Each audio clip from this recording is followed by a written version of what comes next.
জানেন কি, জন্মাষ্টমীর আগে জগন্নাথ গর্ভধারণ করেন। শুনতে অবাক লাগলেও এটা সত্যি।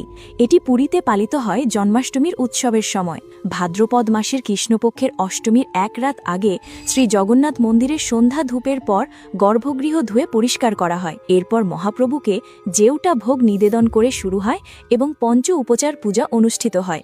তারপর শুরু হয় এক অদ্ভুত নীতি, গর্ভোদক বন্দাপনা। জগন্নাথ, যিনি এক পরম ব্রহ্ম, তিনি স্বয়ং কৃষ্ণকে নিজের মধ্যে ধারণ করেন।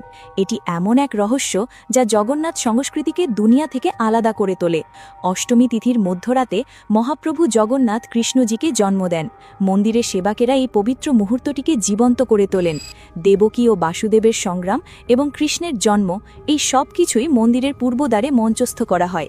কৃষ্ণের এক বিশেষ রূপ মদন মোহন জগন্নাথজির কাছে বিরাজমান হন। তারপর শুরু হয় কৃষ্ণলীলা। এতে শ্রী জগন্নাথ ভগবান কৃষ্ণের বেশ ধারণ করেন। বনভোজী বেশ, কালীয় দলন বেশ, প্রলম্বাসুর বধ বেশ এবং কৃষ্ণ বলরাম বেশ, যা ভগবান কৃষ্ণের বাল্যলীলাগুলোকে দর্শায়। সেবাকেরা নিজেরাই অসুরের রূপ ধারণ করে লীলা রচনা করেন এবং পুরো মন্দির একটি জীবন্ত কাহিনী হয়ে ওঠে। জগন্নাথ, যিনি পরম ব্রহ্ম, তিনি গর্ভ ধারণ করে কৃষ্ণকেই জন্ম দেন, যা তিনি নিজেই। জগন্নাথই সেই পরম ব্রহ্ম, যিনি নিজেকে সৃষ্টি করেছেন। জগন্নাথ দেবের এই অলৌকিক লীলার ব্যাপারে আগে জানতেন?